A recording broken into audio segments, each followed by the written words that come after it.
جو شخص نماز فجر کے بعد دونوں ہاتھ سینے پر باندھ کر 70 مرتبہ یا فتاحو پڑھا کرے گا، انشاءاللہ اس کا دل نور ایمان سے منور ہو جائے گا۔ ایک عمل ہے بہت طاقتور اور بہت زبردست عمل ہے، اور پوری دنیا کو اس عمل سے بہت فائدہ پہنچا ہے کہ 2 رکعت نماز نفل پڑھ کے 3 بار سورۃ یاسین پڑھے، اور جو اللہ سے مانگے اللہ عطا کرتا ہے۔ سوچیں، ساری دنیا کی نوافل جتنی بھی ہیں ایک فرض تو فرض کے سجدے کا مقابلہ نہیں کر سکتے۔ ساری دنیا کی نوافل فرض تو فرض ایک سجدے کا مقابلہ نہیں کر سکتے۔ فرض نماز پڑھی، اور فرض نماز پڑھنے کے بعد سورۃ یاسین 3 بار نہیں پڑھی، سینکڑوں بار پڑھی۔ پھر آپ نے نہیں پڑھی، اس وقت آن لائن پوری دنیا میں کتنے بے شمار لوگ ہیں جو تسبیح خانے کے ان اوقات کے مطابق انہوں نے اپنے آپ کو فارغ کیا ہے، خالی کیا ہے، اور سورۃ یاسین لے کر بیٹھے ہیں۔ انہوں نے بھی پڑھی 3 بار سورۃ یاسین، آپ نے بھی پڑھی، اور آپ کے علاوہ پوری دنیا کے کتنے بے شمار لوگوں نے پڑھی۔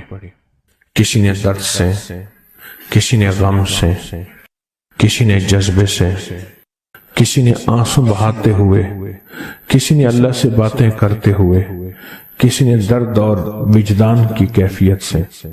یہ لمحہ قبولیت کا ہے، یہ لمحہ قبولیت کا ہے، اور اس لمحے دعائیں قبول ہوتی ہیں، فریادیں پوری ہوتی ہیں، آسیں امیدیں بر آتی ہیں۔ یہ بہت قبولیت کا لمحہ ہے، اور یہ بہت مقبولیت کا لمحہ ہے۔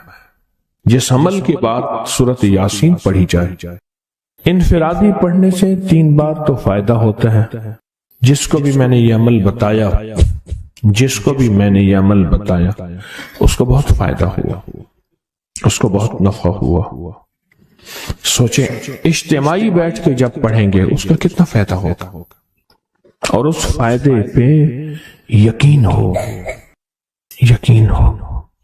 کہ جو کچھ ہوا ہے یہ فائدہ 100% ہے، اس میں کوئی شک نہیں ہے، اس پہ 100% یقین ہو، اس پہ 100% یقین ہو۔ عمل ہوا اور عمل پہ یقین نہ ہوا، عمل کی تاثیر ختم ہو جاتی ہے۔ عمل ہوا اور عمل کے اوپر اعتماد نہ ہوا، عمل کا فائدہ ہواؤں میں تحلیل ہو جاتا ہے، اور عمل کیا اور اس پہ شک ہوا، وہ شک عمل کی طاقت کو ختم کر دیتا ہے۔ اس پہ 100% یقین ہو۔ اتنے سارے لوگوں نے بیٹھ کے پڑھا اور یقین سے پڑھا۔ اور ایک بات اور ہے، اگر آپ سورۃ یاسین پوری نہیں پڑھ سکے، سورۃ یاسین بعض اوقات بعض بندے اٹک کے پڑھتے ہیں، اور دعا کا وقت ہو گیا، آپ چاہے بعد میں اس کو پوری کریں، لیکن پوری ضرور کریں، میری طرف دیکھتے رہیں، پورا کریں، لیکن اس سورت کو پورا ضرور کریں۔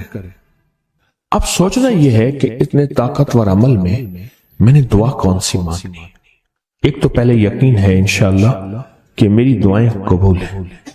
اچھا، قبولیت کی وجہ سحری کا وقت، تہجد کا وقت، ایک۔ دوسرا قبولیت کی وجہ ایک مجمع کا اللہ کے لیے جمع ہو جانا۔ فرمایا جہم 40 پردیسی، 40 مسافر صرف اللہ کی رضا کے لیے جمع ہو کے دعا مانگے، اللہ ان کی دعاؤں کو رد نہیں کرتا۔ آپ میں سے تو 90% مجمع تو پردیسیوں کا ہے، 90% مجمع۔ اور قبولیت کی تیسری وجہ یہ ہے کہ آپ نے فرض نماز پڑھی، اور فرمایا فرض نماز کے بعد دعائیں قبول ہوتی ہیں، فرض نماز کے بعد دعائیں قبول ہوتی ہیں۔ اب قبولیت کی پہلی وجہ کیا ہے؟ سحری کا وقت، سحری کا وقت، فجر سے پہلے کا وقت دعائیں قبول ہوتی ہیں۔ دوسری وجہ فجر کا وقت، فرض نماز کے بعد دعائیں قبول ہوتی ہیں۔ اور تیسری وجہ مسافروں کا مجمع۔ اور چوتھی وجہ رمضان کے اللہ جل شانہ نے فرشتوں کو حکم فرمایا، فرشتوں ساری عبادات چھوڑ دو اور میرے روزے داروں کی دعاؤں پہ آمین کہو۔ ساری عبادات چھوڑ دو اور میرے روزے داروں کی دعاؤں پہ آمین کہو۔ ایک چوتھی وجہ ہو گئی کہ فرشتوں نے آپ کی دعاؤں پہ آمین کہا۔ اور پانچویں وجہ مل کے سورۃ یاسین پڑھنا، مل کے سورۃ یاسین۔ فرمایا سورۃ یاسین ہر تنگی سے نکالتی ہے، ہر مشکل سے نکالتی ہے، ہر ناکامی کا علاج ہے، ہر پریشانی کا علاج ہے اور ہر ناممکن کا علاج ہے۔ اور فرمایا سورۃ یاسین مردوں کو بھی نفع دیتی ہے اور زندوں کو بھی نفع دیتی ہے۔ سورۃ یاسین جو نزع کی سکرات کی حالت میں ہو اس کو بھی نفع دیتی ہے، اور سورۃ یاسین اس بندے کی جو کسی تکلیف کی نزع میں، قرضے کی نزع میں اور بیماری کی سکرات میں ہو اس کو بھی نفع دیتی ہے۔ قبولیت کے اوقات، قبولیت کے لمحات، اور اس میں بیٹھ کے اللہ سے مانگنا۔ اب مانگنا کیا ہے؟ یہ تو یقین ہو گیا کہ انشاءاللہ ہماری آج کی یہ محفل، آج کا یہ بیٹھنا، آج کا یہ پڑھنا اور آج کا اللہ کی بارگاہ میں یہ حاضری دینا 100% انشاءاللہ قبول ہے، یقین کامل ہے۔ پھر مانگیں کیا؟ سوچنا۔ جب سخاوت کی، سخی کی سخاوت موجوں پہ ہو، عروج پہ ہو، پھر مانگیں کیا؟ یہ سب سے اہم چیز ہے۔ تو وہ چیز مانگیں جو اللہ کے خزانے میں سب سے قیمتی ہے، وہ ہے ایمان، سب سے قیمتی، اور وہ سب کو نہیں دیتا۔ مال سب کو دیتا ہے، اپنے نہ ماننے والوں کو بھی اور اپنے ماننے والوں کو بھی، اپنے دوستوں کو بھی، بلکہ اپنے دشمنوں کو زیادہ دیتا ہے، زیادہ دیتا ہے۔ مال اپنے دشمنوں کو زیادہ دیتا ہے اور بعض اوقات اپنے دوستوں کو بھی زیادہ دیتا ہے، جیسے انبیاء میں سے حضرت سلیمان، حضرت داؤد، حضرت یوسف علیہ السلام، جیسے صحابہ میں حضرت عثمان غنی، عبد الرحمن بن عوف اور بے شمار صحابہ، اولیاء میں سے حضرت پیران پیر شیخ عبد القادر جیلانی اور بڑی بڑی ہستیاں۔ اللہ اس لیے دیتا ہے کہ یہ مومن یہ نہ سمجھے۔ تو سب سے پہلی چیز جو اللہ سے مانگنی ہے وہ ایمان مانگنا ہے۔ ساری دنیا مل گئی، سارا مال مل گیا، ساری حکومتیں اور ساری چیزیں ملی، ایمان نہ ملا تو ہم گھاٹے میں رہ گئے۔ ہمارا سودا گھاٹے کا سودا تھا، ایمان نہ ملا، ایمان نہ ملا۔ اللہ سے سب سے پہلے ایمان مانگنا۔ جو بندہ ساری عمر جو چیز مانگتا ہے، غور سے دیکھنا، غور سے سمجھنا، ساری عمر جو چیز مانگتا ہے، جو بندہ ساری عمر جو چیز مانگتا ہے، ساری عمر جو چیز مانگتا ہے، جو بندہ ساری عمر جو چیز مانگتا ہے، اگر نہ ملی، اللہ سچی طلب کی بنیاد پہ آخری وقت میں وہ چیز عطا فرماتے ہیں۔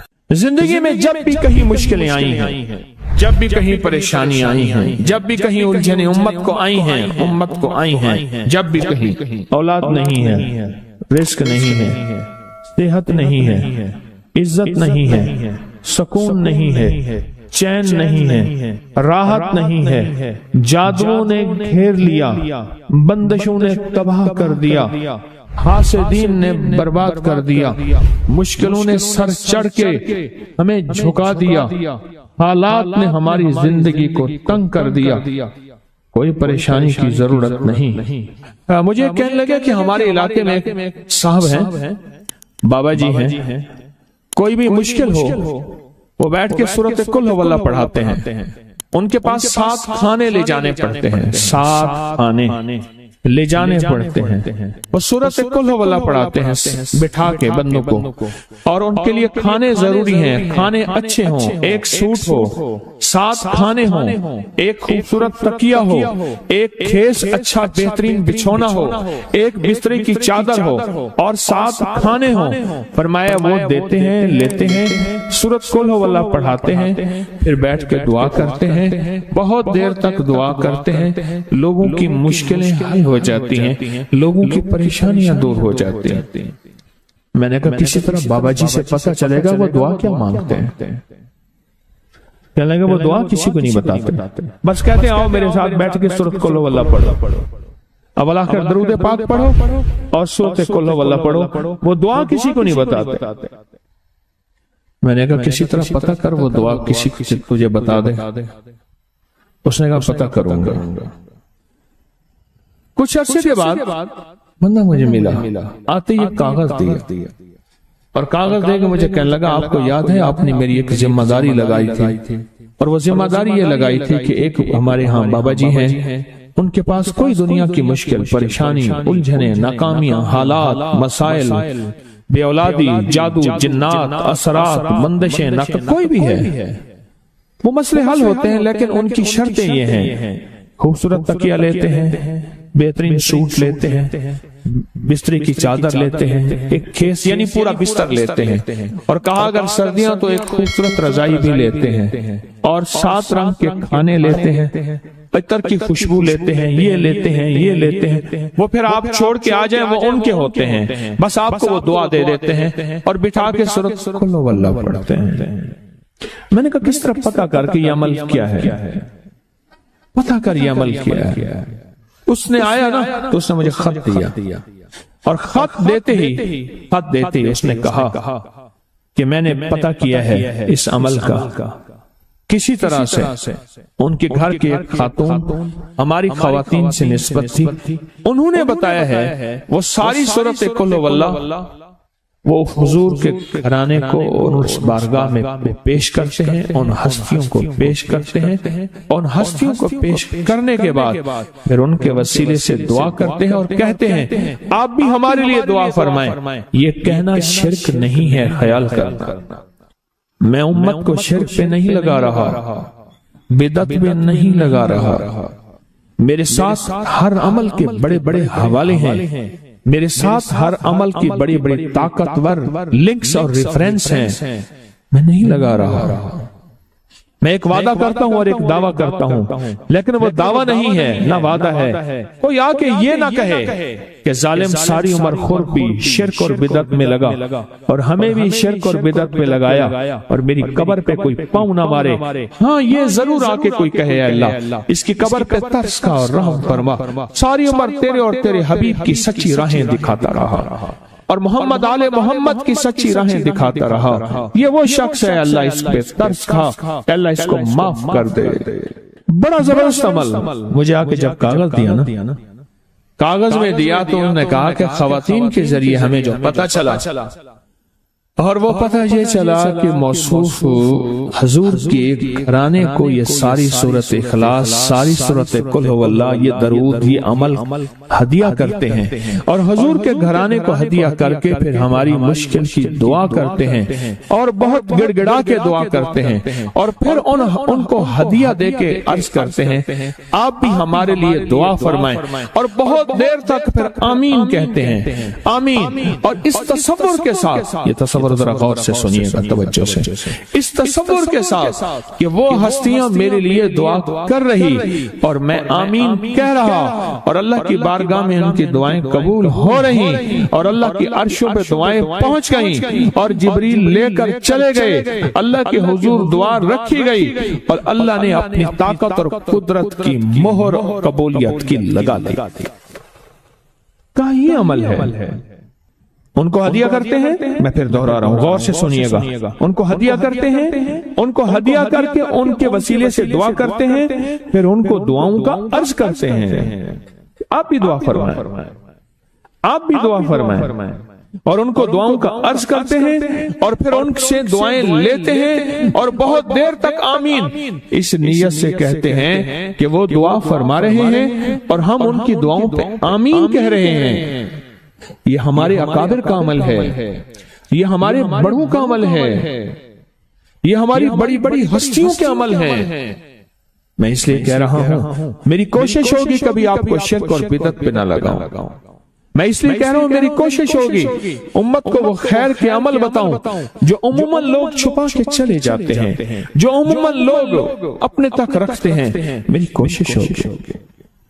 میں نے آج تک حضور کے گھرانے کو ہدیہ پیش کیا ہو، میں نے آج تک حضور کے گھرانے کو تحفہ پیش کیا ہو، میں نے آج تک حضور کے گھرانے کو نذرانہ پیش کیا ہو، اور حضور کے گھرانے کی طرف سے مجھے خالی ہاتھ لوٹایا گیا ہو۔ ممکن ہی نہیں، ممکن ہی نہیں کہ خالی ہاتھ لوٹایا گیا۔ حضور کے گھرانے کے ساتھ ساری کائنات کی محبتیں ہیں، حضور کے گھرانے کے ساتھ ساری کائنات کا تعلق ہے۔ اور یاد رکھنا انسان بعض اوقات اپنا غم برداشت کر جاتا ہے، اپنی اولاد کا غم برداشت نہیں کرتا، اور بعض اوقات اپنے معاملے میں معاف کر دیتا ہے، اولاد کے معاملے میں بہت غم دل کو کھا جاتا ہے۔ میرے حضور کے گھرانے کو جو ہدیہ دے گا، میرے حضور کے گھرانے کو جو تحفے دے گا، میرے حضور کے گھرانے کو جو اعمال دے گا، حضور کے گھرانے کو یہ ہدیے، یہ اعمال، یہ تحفے زندگی بھر اس کو سرنگو نہیں ہونے دیں گے، زندگی بھر اس کو ناکام نہیں ہونے دیں گے، اور زندگی بھر اس کو کامیاب۔ 2 تسبیح صبح، 2 تسبیح شام سورۃ اخلاص کی، 2 تسبیح صبح، 2 تسبیح شام سورۃ اخلاص کی آپ پڑھیں، آپ پڑھیں اور پڑھ کے ان ہستیوں کو ہدیہ کریں، ہستیوں کو ہدیہ کریں، حضور کے گھرانے کو ہدیہ کریں، اور حضور کے گھرانے میں حضور کی بیویاں، حضور کی بیٹیاں، حضور کے بیٹے، حضور کے داماد، حضور کے نواسے اور نواسیاں، یہ حسن اور حسین جس کو حسنین کریمین کہتے ہیں، حضور کے نواسے ہیں، یہ حضور کا گھرانہ ہے، ان کو ہدیہ کریں۔ اپنے مسائل کو حل ہوتا دیکھیں، اپنی مشکلات کو حل ہوتا دیکھیں، اپنی ناکامیوں کو ختم ہوتا دیکھیں۔ سالہ سال سے یہ عمل بتا رہا ہوں، سالہ سال سے یہ عمل بتا رہا ہوں۔ میں نے تو جس کو دیا ہے زندگی میں اس کو کامیابی ملی ہے، میں نے تو جس کو دیا ہے وہ زندگی میں ناکام نہیں ہوا۔